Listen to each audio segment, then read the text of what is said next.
This chip controls your car, stores data about what you bought, and runs the software on your laptop. These chips have come to power our lives, and only a handful of fabrication plants or fabs in the world have the know-how and infrastructure to make them. So most of the chips are produced outside of the US, like at this fab in Singapore. And now the world is running out of chips because companies can't make them fast enough. The pandemic rattled supply chains and led to a surge in demand for electronics when people were stuck at home. While a perfect storm of natural disasters, a fire at one of the world's leading auto chip makers, and the ongoing US-China trade war disrupted the production and distribution of semiconductors. This shortage has affected whether you can drive a Jeep off the lot or buy a new PlayStation 5. We visit one of the world's largest contract chip makers to see the complex process and why there's no quick fix to the supply crunch. Chip usually takes about 2 to 3 months to make. Daniel Rajkumar is a manufacturing manager at one of the fabs at Global Foundries. The American company is the third largest contract chip manufacturer in the world. Companies like Intel, AMD, and Bosch give some of their circuitry designs to Global Foundries. And then its fabs like this one in Singapore manufacture the chips. Altogether, it could take as much as 6 months before a chip is ready to go into your tech. This long process starts here, at the center of the fab called the clean room. Because chips can be as small as a fingernail and crammed with billions of components, they have to be handled with great care.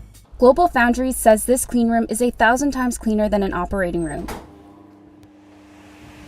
And it also takes up a lot of space.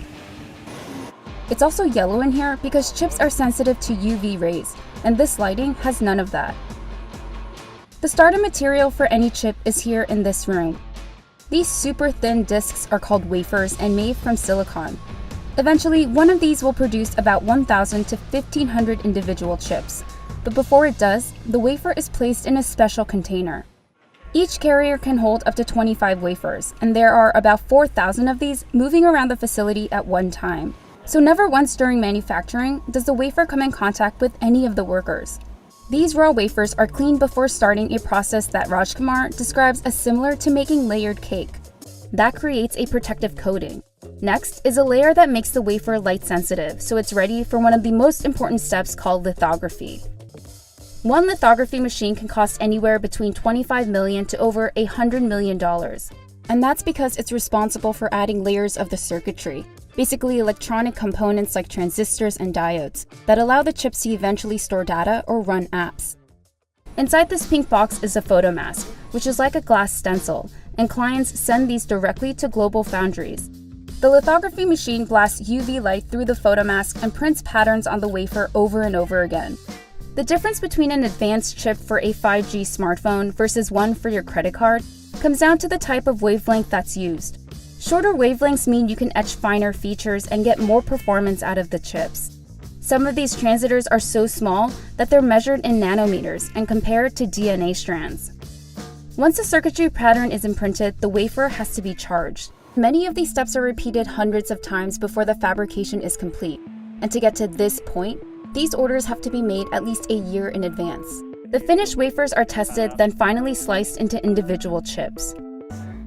Global Foundries says its fab in Singapore typically makes about 600,000 wafers a year. But with the recent surge in demand, it's making around 120,000 more.